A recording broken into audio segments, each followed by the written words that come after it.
Alors,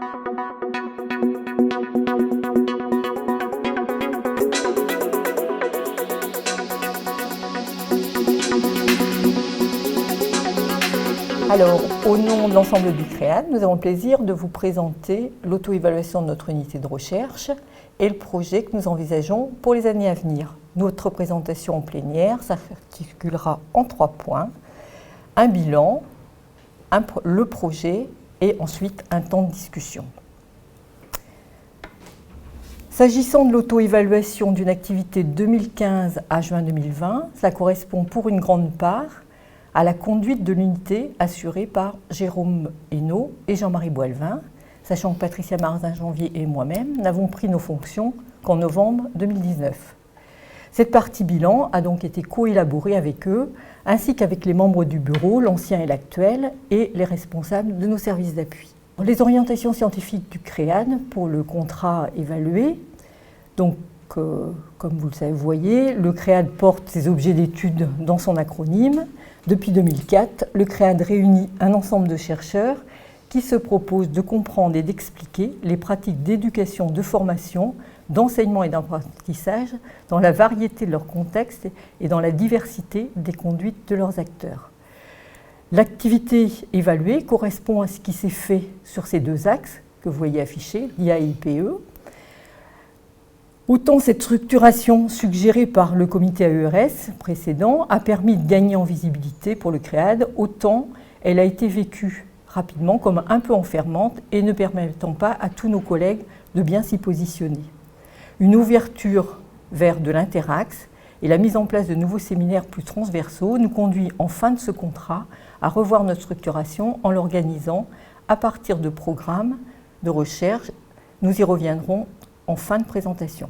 Alors, nos effectifs depuis 2015, donc comme vous le voyez, de 2015 à 2020, les effectifs globaux ont évolué de manière significative.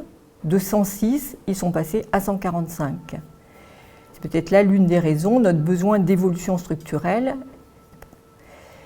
À noter que le nombre de permanents est resté à peu près constant et que c'est le nombre des doctorants et des associés qui a augmenté, sans doute à mettre en relation avec l'attractivité du laboratoire. De quelles ressources avons-nous disposé pendant ces 5 ans? Alors, vous les voyez affichés, on peut dire globalement de moyens 3 fois plus importants que dans le contrat précédent. De moyens non négligeables qui proviennent très majoritairement des fonds que nous sommes allés chercher, réponse à appel à projet, ANR, PIA, etc., ce qui correspond à 12 fois plus que ce que représentent nos dotations institutionnelles qui, elles, restent assez constantes. De quoi pouvons-nous rendre compte à l'issue de ces 5 années? D'une activité scientifique importante, comme vous pouvez le voir à l'écran. Nous avons bien repéré que le volume de communication était important au regard du reste, 60%. Plusieurs explications peuvent en être données. Un grand nombre de communications correspond à l'accompagnement des doctorants et des docteurs dans une perspective de professionnalisation. Un autre s'inscrit dans la volonté de développer notre réseau à l'international, dont nous avons fait une priorité suite à la remarque du précédent comité HCERS. Il nous faut rappeler que la politique de l'unité est de soutenir essentiellement les communications avec actes et à l'international. Donc vous voyez le nombre de thèses soutenues, 31 thèses soutenues, 49 en cours, 36 contrats de recherche sur lesquels nous reviendrons ultérieurement, et un accueil de post-doctorants et de chercheurs étrangers. Il nous faut dire que les mobilités entrantes et sortantes sont en général guidées par les projets en cours ou en perspective de construction, d'où leur variété et leur durée. Dans la composante REN 2, ce sont par exemple 5 d'entre elles qui se sont faites en relation avec les chaires des Amériques et chaires SHS. Dans tous les cas, elles sont intégrées à la vie du laboratoire comme des occasions de développement du réseau susceptibles de profiter aux doctorants ou aux postdocs ou de monter de nouveaux projets. Resitué sur la carte de notre planète, voici comment se présente le rayonnement du CREAD à l'international.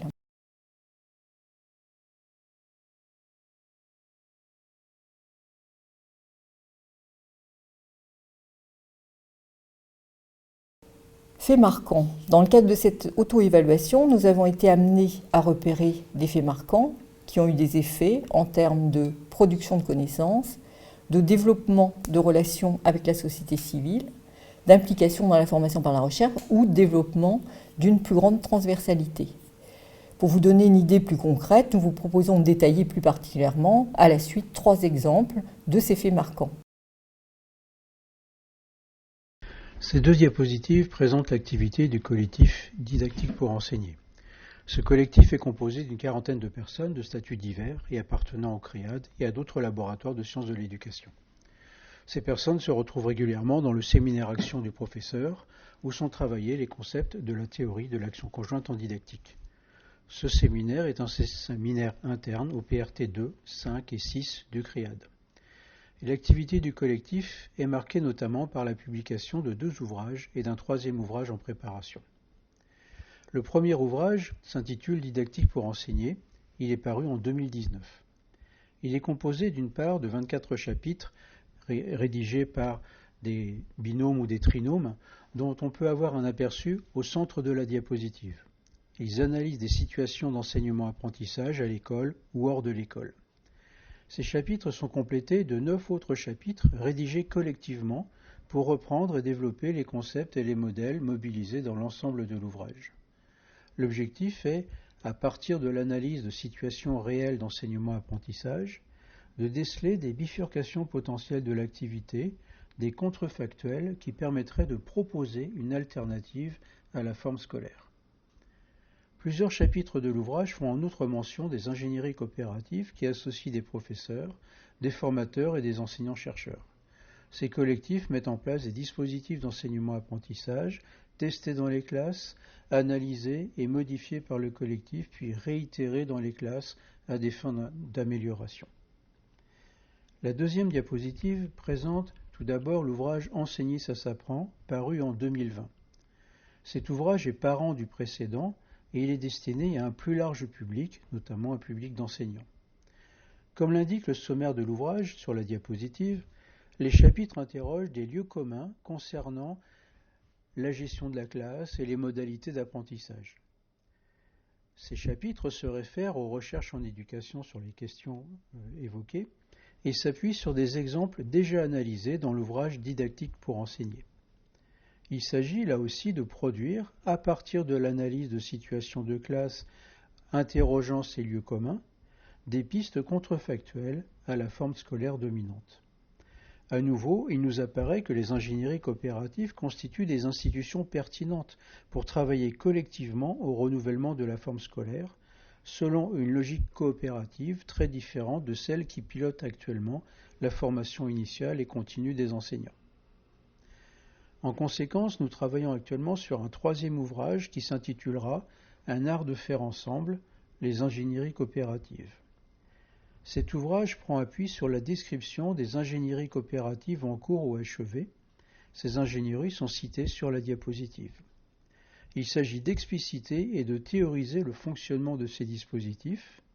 Ces ingénieries prônent notamment le dépassement des différences entre les participants pour parvenir à une égalité réelle et pour produire une œuvre réellement collective.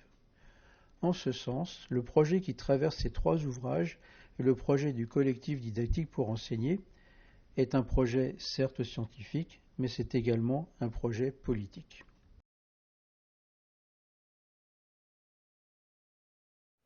Le programme de recherche IFRANIDE, Interaction digitale pour l'éducation et l'enseignement, est un programme PIA initié par le CREAD, obtenu en septembre 2016 et qui prendra fin en août 2021. Les 2 porteurs scientifiques sont membres du CREAD, comme la majorité des chercheurs impliqués. 3 autres laboratoires sont associés en économie, en psychologie et en géographie sociale. IDE est composé de 3 volets qui jouent chacun un rôle spécifique pour appréhender les leviers offerts par le numérique pédagogique pour réduire les inégalités éducatives. Le volet 1 se situe dans une approche globale, territoriale et systémique. Le volet 2 part de l'établissement, des pratiques de ses acteurs et des dynamiques qui s'y jouent. Le volet 3 élargit le champ de recherche au contexte familial. Les résultats de ce programme, présentés sur la diapositive, peuvent se résumer ainsi. Du côté des enseignants, la recherche montre l'importance des cultures numériques personnelles, ainsi que de la coopération et de la coformation entre pairs dans les parcours d'appropriation des technologies. L'importance de l'accompagnement et de l'ingénierie pédagogique sont également mises en évidence. À ces résultats du volet 1 répondent les travaux du volet 2, avec l'élaboration d'une grille d'analyse des ressources pour favoriser l'autonomie des élèves et la conception de formations initiales et continues. Enfin, le volet 3 met en évidence le décalage entre les ambitions de l'école concernant le renouvellement des situations et des modalités d'apprentissage et l'expérience des élèves. L'école continue ainsi à récompenser par la note le travail utilitaire et répétitif ou l'individualisme, que par ailleurs elle réprouve, et peine à valoriser les formes de travail qu'elle promeut, comme la recherche autonome de ressources pour apprendre ou la coopération. De façon générale, les 3 volets montrent les besoins de formation et d'accompagnement des enseignants pour que le numérique devienne véritablement vecteur de démocratisation. Le projet Ifranidé a été très structurant pour le CREAD, en rassemblant une vingtaine de permanents issus des 2 axes qui composaient alors le laboratoire. Il a aussi permis de développer des partenariats forts avec des chercheurs d'autres unités de recherche travaillant sur l'éducation. La dynamique enclenchée par le projet IDE a abouti au dépôt d'autres projets de recherche portés par le CREAD. Un projet PIA 3, Territoire d'innovation pédagogique, le projet IRSEB, qui rassemblait plus de 120 chercheurs de 22 unités de recherche. Ce projet confirmait très fortement la position du CREAD comme pivot et moteur de la recherche en éducation en Bretagne. Plus récemment, un dépôt de projet ANR, ou un groupe thématique numérique enseigné et apprendre avec la recherche, se situait par exemple également dans la continuité des projets IDE et IRSEB.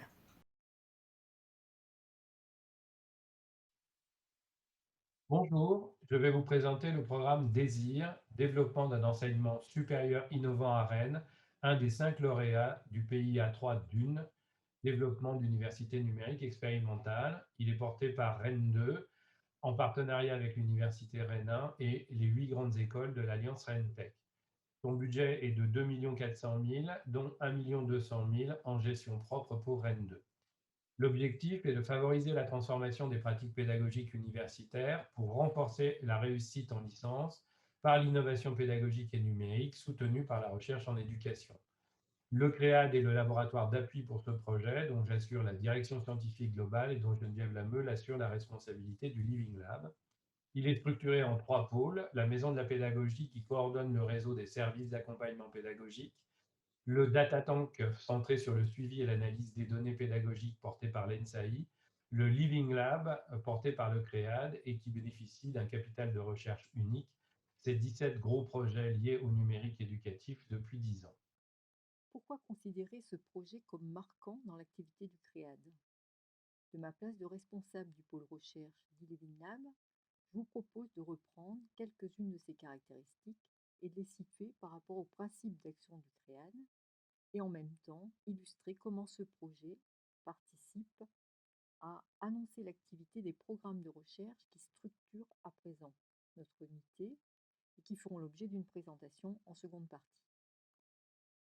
Ce projet DÉSIR est emblématique parce qu'il est cohérent avec les principes de cumulativité et de mutualisation auxquels le CREAD s'est attaché jusqu'à présent, ce qui participe à en consolider les fondements.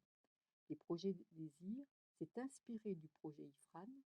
On pourrait dire que c'est une forme d'essaimage de travaux conduits en milieu scolaire dans le monde universitaire. La définition du cahier des charges d'Ivinab que s'est donné le CREAD pour fonctionner avec les autres pôles, a initié une recherche participative inspirée de l'ingénierie coopérative. C'est-à-dire que chercheurs travaillent en étroite coopération avec les enseignants porteurs de projets innovants, avec les ingénieurs pédagogiques qui les accompagnent et les étudiants. Vous voyez là la relation naturelle qui se fait avec le PRT6. Les 3 objets d'études principaux qui ont été nommés font et feront l'objet de publications et documenteront le champ de recherche tout autant que celui de la pratique. Et dans cette tension entre production de connaissances scientifiques et participation à la transformation des pratiques au quotidien, le Living Lab CREAD a besoin des apports du PRT5 pour questionner et enrichir ses pratiques scientifiques. À l'occasion de ce projet DÉSIR, nous pouvons dire que le CREAD expérimente concrètement les possibles et les limites des apports de la recherche en éducation et formation à la transformation des pratiques et plus globalement de l'institution. Il est alors en plein dans son usage social in vivo, puisque les connaissances qu'il produit sur les 3 types de transformations nommées sont réinvesties dans les projets qui lui font suite, par exemple NCU Idéal ou les EUR. Nous sommes bien conscients que ce n'est pas le seul laboratoire qui peut porter cette responsabilité. Le LIVINAB veille à ouvrir ses portes, à développer des collaborations avec les laboratoires disciplinaires auxquels appartiennent les enseignants porteurs de projets. À terme, c'est la constitution d'un réseau ou d'une fédération de laboratoires qui est visée. Ce projet DÉSIR, il nous permet aussi d'illustrer la manière dont nous développons notre stratégie d'internationalisation. En effet, depuis 2014, nous avons construit pas à pas, à l'occasion de recherches conduites en commun, une relation de travail et de confiance avec l'UQAM, avec Louise Ménard, puis Diane Leduc et Alain Stoclès, ce qui nous a permis de concevoir expérimentalement plusieurs modules de formation et séminaires de recherche dans le cadre d'Erasmus+, ou du Fonds de recherche du Québec. Cela nous permet aujourd'hui de proposer dès cette année un diplôme universitaire de 3e cycle à dimension internationale à l'intention des maîtres de conférences, des nouveaux maîtres de conférences, des doctorants, des ingénieurs pédagogiques. Enfin, donc globalement, nous pouvons dire que pour toutes ces raisons, tant IFRAN que DÉSIR, qui sont des projets en réponse à appel à un projet national, servent notre politique de recherche CREAD et la renforcent. Cette auto-évaluation nous a donc amené à souligner des points forts sur lesquels le CREAD peut s'appuyer pour continuer à développer et enrichir son activité. Du travail d'auto-analyse fait en collectif, se sont dégagés les 8 points suivants.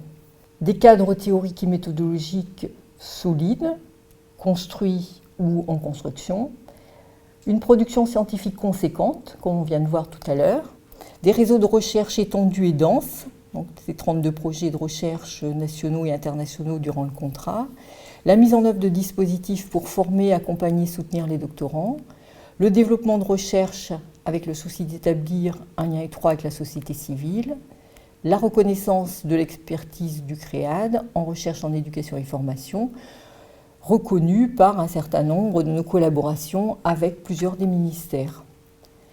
Tout ça n'est possible que donc avec un certain nombre aussi de conditions d'organisation, c'est-à-dire une cohésion d'équipe, une dynamique collective au sein de l'unité et la présence de services d'appui à la recherche dans les 2 tutelles avec une bonne collaboration intercellule. Cette auto-analyse, elle nous permet aussi de repérer quelques faiblesses et risques potentiels qui peuvent nous guetter et par rapport auxquels nous restons en veille autant que nous le pouvons. Ces risques sont liés à la complexité que représente notre double rattachement et notre répartition multisite. Dans la composante REN 2, le CREAD est en relation avec le département sciences de l'éducation. Dans la composante UBO, une plus grande variété puisque le CREAD concerne l'INSPE réparti sur plusieurs sites et la faculté du sport et de l'éducation. Deuxième risque potentiel, depuis la disparition de la commu UBL, le paysage politique s'est modifié puisque donc Rennes 2 travaille essentiellement dans le cadre de l'université de Rennes, l'UNIR, et l'UBO dans le cadre de l'Alliance universitaire de Bretagne. Tout en étant réunis autour de la même problématique énoncée en introduction, nous avons bien conscience que nos objets d'étude ont tendance à se diversifier et que cela appelle notre vigilance pour créer en permanence les conditions du dialogue interdisciplinaire qui nous permettra de garder notre unité. Nous avons bien conscience que la nouvelle structuration d'un programme est aussi une aventure. En ce sens, nous allons expliquer en seconde partie comment collectivement nous travaillons à en faire une opportunité plus qu'un risque. Enfin, de l'analyse de notre activité, de ce contrat 2015-2020, découlent plusieurs pistes que nous prenons en compte dans le projet que nous envisageons pour le prochain contrat. Je ne ferai que lire les intitulés puisque nous allons les reprendre à la suite. Donc, nos pistes d'amélioration concerneront faire vivre le CREAD sur ces différents sites géographiques, prévoir l'accompagnement au montage de projets à la recherche de financement, c'est-à-dire assurer un peu le tuilage et le transfert de compétences, favoriser l'augmentation des publications, notamment vers les revues anglophones, inciter les maîtres de conf à soutenir des HDR, soutenir une politique des emplois ambitieuse, mettre en place des pratiques de dépôt pour la protection des données en relation avec la MSH, entre autres, repenser la manière de travailler intercatégorie au sein d'une unité, notamment avec les associés. Nous allons maintenant vous présenter le projet du CREAD pour le prochain contrat, qui commencera en 2022 et se terminera en 2026. Le CREAD est actuellement dans une période charnière puisque l'élection de la nouvelle codirection, donc Geneviève Lamel et moi-même, a été réalisée en novembre 2019, c'est-à-dire il y a un petit peu plus d'un an.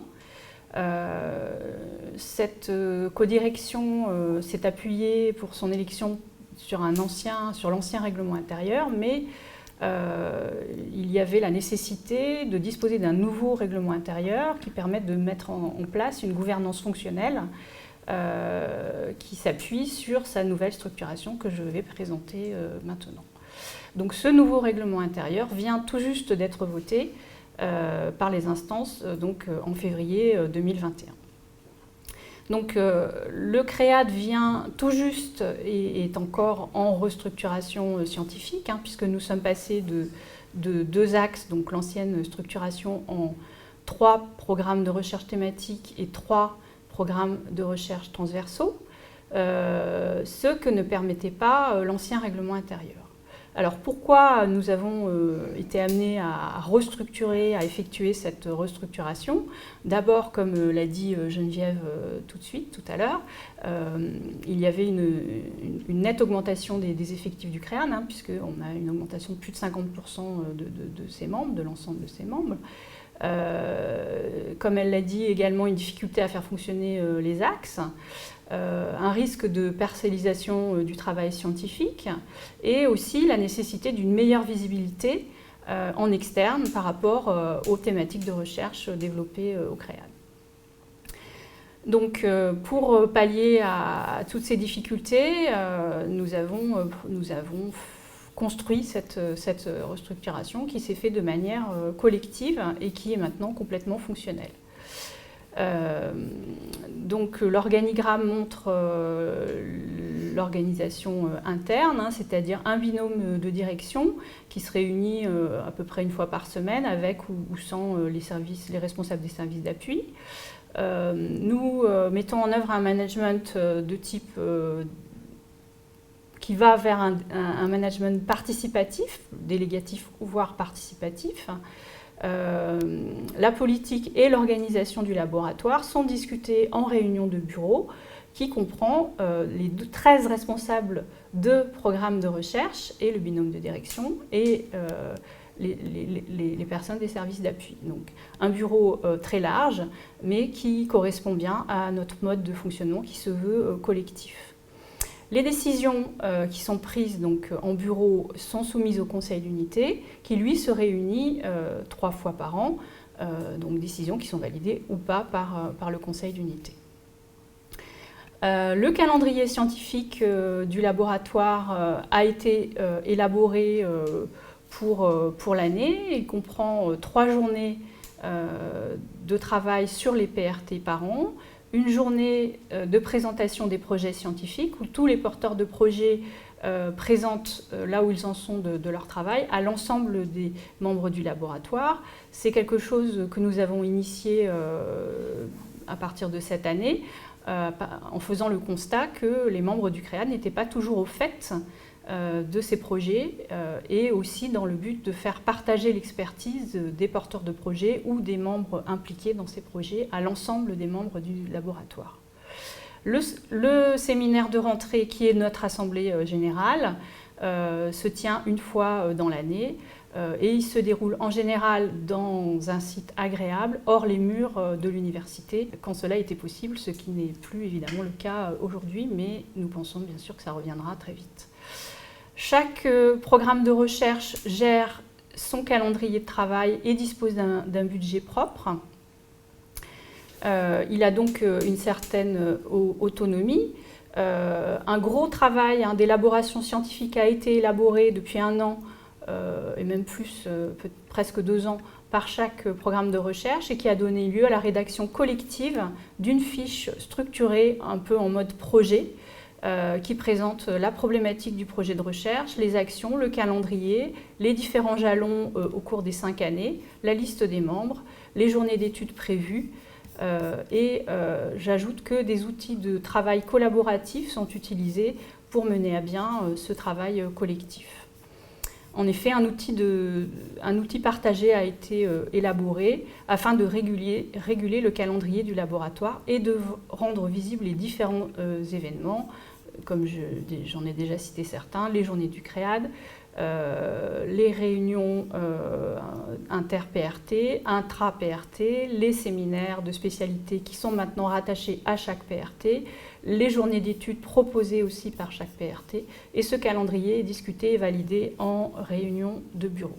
Donc une organisation qui est maintenant en place et faire vivre cette organisation et cette structuration constitue l'axe principal de notre projet de recherche. Donc, depuis sa création en 2004, comme l'a dit Geneviève tout à l'heure, le laboratoire CREAD a créé contrat après contrat des connaissances et des théories dans notre champ de l'éducation et de la formation. Et donc, nous nous inscrivons tout à fait dans la continuité de ce qui a été évidemment élaboré par nos collègues précédemment. Mais nous continuons à creuser ce sillon et nous souhaitons garder cette ligne de travail qui articule théorisation à des fins d'intelligibilité et engagement à des fins de transformation sociale. Donc les mots-clés qui sont représentés sur cette diapositive traduisent l'identité du CREAD, c'est-à-dire un fonctionnement collectif, la volonté de garder une unité entre les différents membres et aussi une unité scientifique en lien avec la problématique qui est présentée ici, une interdisciplinarité, des thèmes qui sont aussi transversaux, et puis donc tous les mots-clés qui sont présents dans cette figure. Donc l'ADN du CREAD, c'est unité de recherche en éducation qui construit des regards croisés entre différentes disciplines, entre différentes approches, entre différents cadres, avec des méthodes et des terrains qui sont aussi pluriels, ce qui confère une richesse et une complexité assez unique, il me semble, au niveau national. On pourra aussi citer les travaux sur l'ingénierie coopérative qui sont qui font partie de l'expertise du CREAD, une expertise de haut niveau en didactique, en particulier sur l'analyse des ressources et des usages, une expertise qui fait de nous les leaders dans le domaine du système hybride texte, image et son, la capacité à articuler différents cadres théoriques et le numérique axé sur les usages et les inégalités éducatives. Le projet scientifique du CREAD, je l'ai dit précédemment, s'appuie évidemment d'abord sur la structuration scientifique qui vient d'être mise en place et sur ses acteurs. Le prochain projet sera également fondé sur quelques lignes directrices que je vais présenter maintenant. D'abord, le fait de pouvoir favoriser une réflexion collective pour que le CREAD puisse conserver son unité et sa cohérence interne. L'organisation de journées d'études, comme je l'ai présenté précédemment, et tout ce qui tourne autour de l'animation scientifique qui va être proposée et qui est actuellement proposée par les PRT, va nous permettre de donner vie à ce collectif. Nous souhaitons, et je pense que là c'est un petit peu un point faible que nous pouvons soulever, nous souhaitons augmenter la visibilité et le rayonnement du CREAD, par exemple en organisant un véritable réseau à partir des différentes collaborations à l'international qui sont déjà en place. Nous souhaitons aussi organiser des conférences à visée internationale qui donnent à voir les résultats du CREAD, en continuant le travail de valorisation et de transfert aussi à destination de différents publics cibles de nos recherches. Nous pensons que le CREAD accompagne plutôt bien les doctorants Je dis cela parce qu'on a vu tout à l'heure une forte attractivité du CREAD vis-à-vis des doctorants, et je souligne aussi un très faible taux d'abandon, qui est un autre indicateur. Donc nous poursuivons dans la continuité de ce qui a déjà été fait et de ce qui a déjà été mis en place, et en lien avec les masters dont nous sommes l'appui.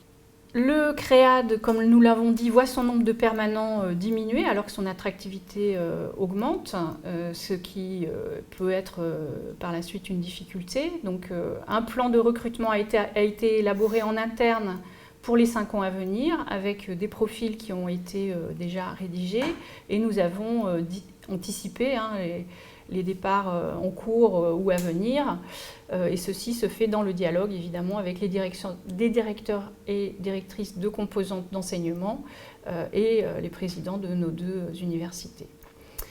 Cela veut dire qu'il faut tenir en tension permanente ce qui fait la richesse du CREAD, être capable de soutenir les projets personnels, mais en même temps de garder une dimension collective. C'est ces 2 bouts que nous souhaitons continuer à faire fonctionner. J'ajoute un point qui vient de démarrer, qui est l'inscription du CREAD dans une démarche de développement durable, en lien avec le collectif des labos 1.5. Donc le CREAD s'est engagé dans une évaluation de son impact sur les émissions de CO2. La finalité aussi de ce groupe, un groupe qu'on a appelé Transition, un groupe de travail qui porte cette dimension-là, sera aussi de développer un nouveau programme de recherche sur cette dimension, puisque des thèses qui portent cette dimension développement durable sont déjà en cours. Alors nous allons maintenant vous présenter un peu plus en détail nos 6 programmes de recherche à partir donc de 6 diapositives qui ont été co-construites avec nos collègues. Alors on va commencer par donc le premier PRT, qui est un programme de recherche thématique qui s'appelle Activité, Transformation, Expertise, et qui va vous être présenté par Geneviève. Donc ce PRT1 est porté par Maëlle Loquet et Gilles Kermarek. Il travaille plus précisément sur les processus de transformation à l'œuvre au niveau des personnes, des dispositifs, des organisations, lorsqu'il y a émergence d'une expertise dans différents champs de pratique. Sa question centrale est comment décrire, comprendre, expliquer les processus de construction d'expertise. Elle est traitée avec la perspective de documenter la professionnalisation des personnes et des organisations, l'optimisation de la performance sportive, la construction de l'autonomie pour être expert de soi-même. Et elle est particulièrement travaillée dans 3 séminaires qui l'appréhendent en contexte spécifique. L'analyse de l'activité, formation d'adultes pour l'un, la coélaboration d'expertise en pédagogie de l'enseignement supérieur pour l'autre, et l'accompagnement de la performance sportive pour le 3e séminaire. Ce PRT entretient des relations de collaboration avec plusieurs réseaux nationaux et internationaux que vous voyez à l'écran, avec d'autres laboratoires de recherche également, sciences de l'éducation et de la formation. Ces objectifs de production scientifique et de diffusion à 5 ans sont de plusieurs natures.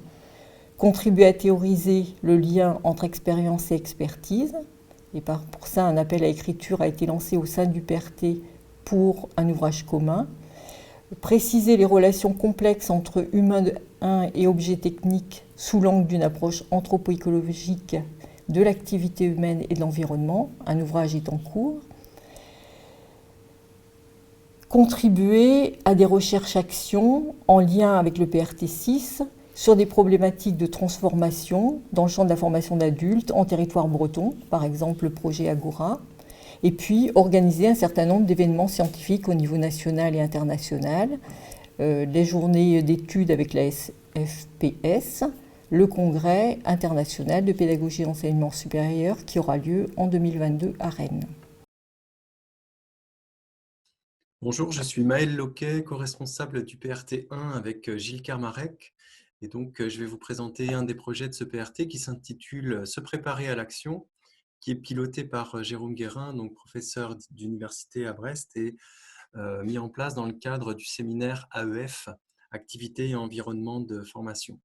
Donc, il s'agit d'un projet qui s'inscrit dans un programme de recherche lancé par la chaire formation et pratiques professionnelles de l'UNESCO, avec des partenariats importants engagés avec Lyon 2, Paris 8, ainsi qu'avec des chercheurs de l'unité de recherche FAP, qui comprend l'ENSTA Bretagne, l'AgroSup Dijon et le CNAM.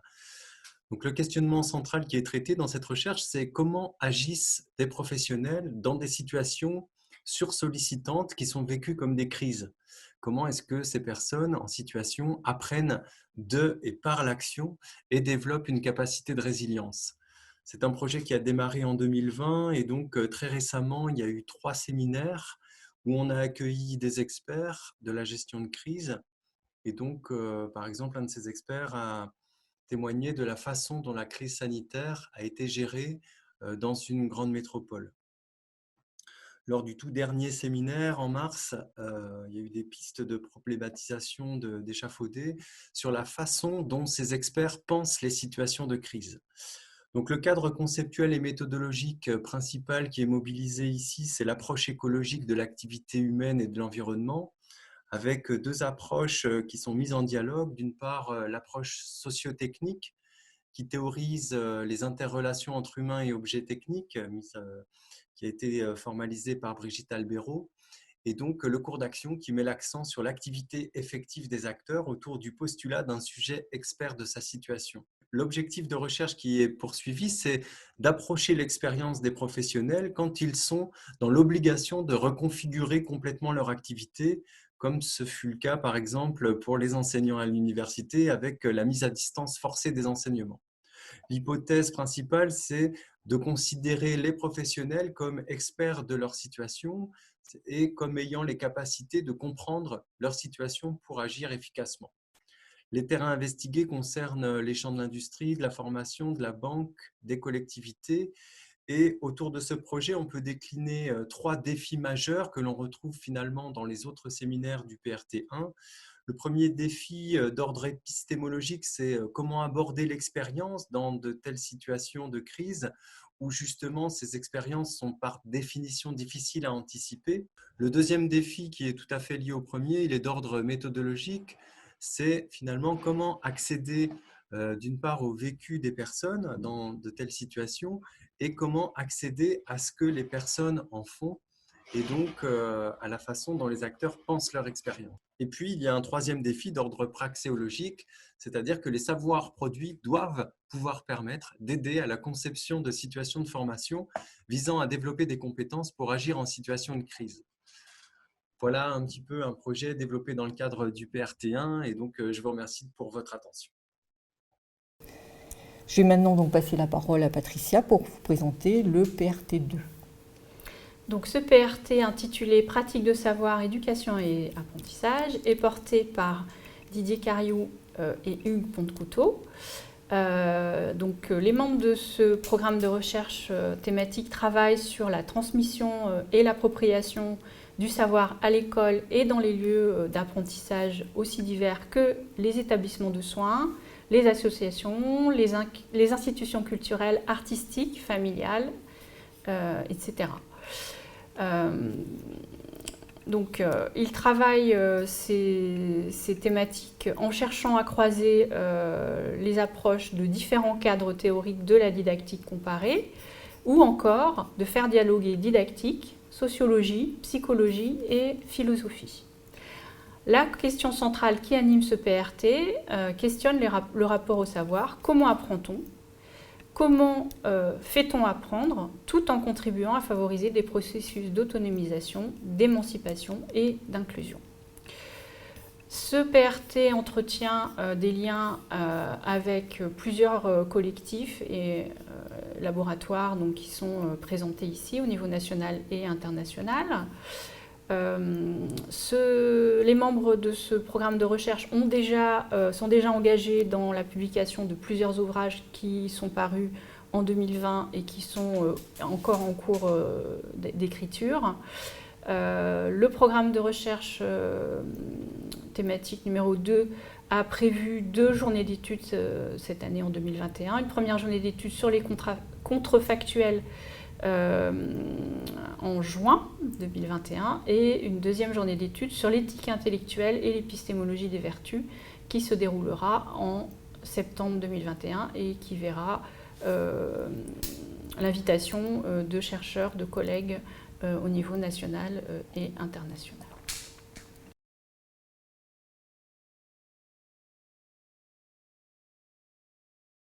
Je ne vais pas vous emmener au pays des mots, le Bro Argariou que ce petit garçon est en train de lire. Par contre, je vous invite à faire un autre voyage au travers du séminaire Diuyèse que je co-anime avec Carole Lehenaf. Ce séminaire travaille les questions d'éducation scolaire, familiale, mais également en formation d'adultes, dans un contexte plurilingue. Il s'intitule Diuyèse, qui est un mot breton qui signifie littéralement deux langues, car la réflexion de départ part de l'apprentissage et de l'usage des langues autochtones, le breton et le gallo, présentes sur le territoire breton. Point de départ, car au-delà de cet ancrage régional, les travaux du séminaire portent sur le plurilinguisme dans l'éducation et l'articulation entre le français et des langues premières comme l'arabe, le soussou, le turc ou l'espagnol. L'approche transdisciplinaire questionne ce que transmettre veut dire, l'appropriation linguistique et culturelle sous l'angle des formes de socialisation, les politiques linguistiques familiales, la revernacularisation, etc. Ce séminaire porte une thématique peu développée en sciences de l'éducation et de la formation, que l'on trouve notamment travaillée dans les laboratoires hors métropole, ICAR à La Réunion ou l'EATSCO en Polynésie. Diuyèse présente un double croisement, d'une part entre didacticiens et autres chercheurs en sciences humaines, et d'autre part entre différents PRT, du CREAD, en intégrant différentes méthodologies, les questions de l'hybridation et les démarches communautaires et collaboratives. Il regroupe des chercheurs et des doctorants, mais aussi des praticiens et des acteurs de terrain.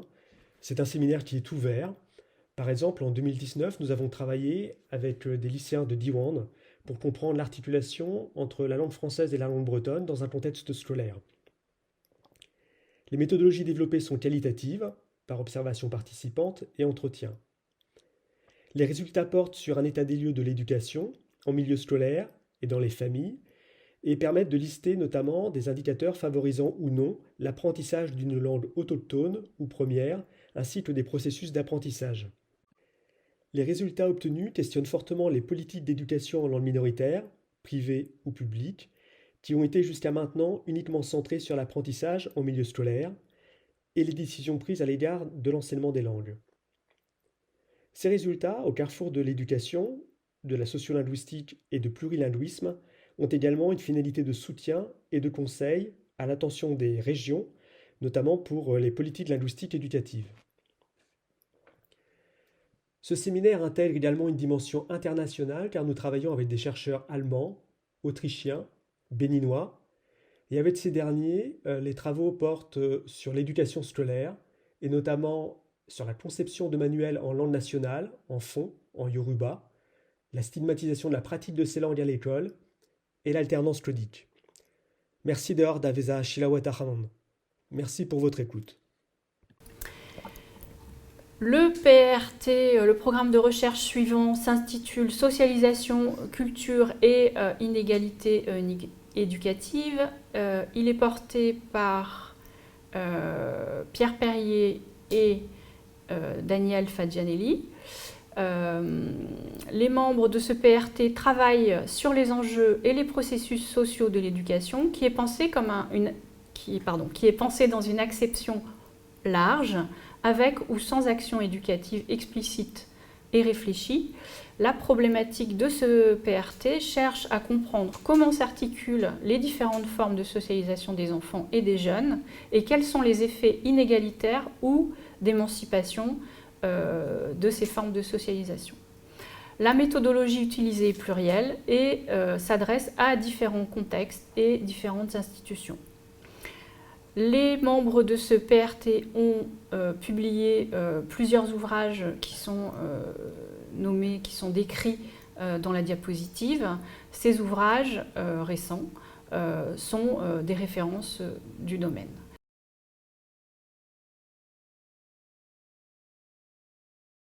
Bonjour à toutes et à tous. Je vais vous présenter donc une des actions spécifiques qui s'inscrivent dans le cadre du PRT3. Elle se nomme Enfance montessorienne contemporaine, famille et école. Elle est coordonnée par moi-même, Guylain Leroy, et y participent 3 collègues donc d'université hors Rennes 2, Émilie Dubois, Héloïse Durler et Julie Pinsol. Cette recherche part du constat d'un engouement de la référence à Montessori dans le monde social contemporain.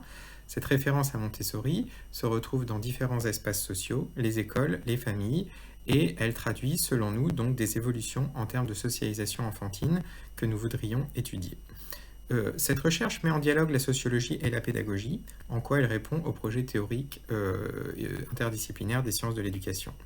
Plusieurs terrains de recherche sont croisés dans des écoles publiques, des écoles privées, des entretiens dans les familles et également donc l'étude de corpus de manuels éducatifs à destination des familles. Cette recherche associe 3 laboratoires français et un laboratoire suisse par l'intermédiaire d'Héloïse Durler. Nous avons également créé des connexions avec des chercheurs au sein du CREAD, tels que Nicolas Gau, qui est venu donc donner une conférence lors d'un workshop Montessori que nous avons mis en œuvre en octobre dernier, mais également des connexions avec des chercheurs rennais hors de Rennes 2, tels que Christian Lebar, que nous avions invité donc, pour parler de l'individualisme auprès de notre équipe de recherche. 2 communications ont déjà été réalisées dans le cadre de cette action spécifique, 2 sont à venir. 2 chapitres d'ouvrages ont déjà été réalisés, dont un en anglais qui paraîtra aux éditions Wiley donc dans quelques mois, dans un ouvrage en anglais sous la coordination de Claude Martin. Un article est paru dans la Revue française de pédagogie, un autre est soumis dans cette revue. Un ouvrage, enfin, est sorti de ce travail de recherche. Nos résultats scientifiques permettent d'actualiser la réflexion sur les styles éducatifs familiaux en milieu moyen et supérieur. Ils nous permettent également de réfléchir sur les formes pédagogiques actuellement en croissance dans les écoles publiques et privées, ainsi que les nouveaux curricula qui leur sont connexes, et en particulier nous nous intéressons à la question de l'autonomie. En croisant nos résultats donc sous les nouvelles formes de socialisation enfantine dans les familles, les nouvelles formes de socialisation enfantine à l'école, les entrelacements qui se tissent aujourd'hui entre ces 2 instances de socialisation, eh bien, nous arrivons à renouveler de la sorte la question des inégalités socio-scolaires dans leur forme contemporaine et donc dans la situation sociale contemporaine. Je terminerai en disant que plusieurs publications dans des revues enseignantes ont permis de faire circuler nos résultats scientifiques au-delà de la sphère académique. Je vous remercie. Nous allons maintenant vous présenter les 3 programmes de recherche transversaux, en commençant par le premier donc, qui s'intitule « Dispositifs, ressources et usages numériques ». Il faut dire que la dimension numérique est très présente de manière transversale au CREAD, et d'où la nécessité, d'où l'opportunité de mettre en avant ce programme de recherche transversale. Alors, au CREAD, la démarche, l'approche du numérique qui est utilisée est clairement anthropocentrée. Elle est centrée sur les ressources et sur les usages.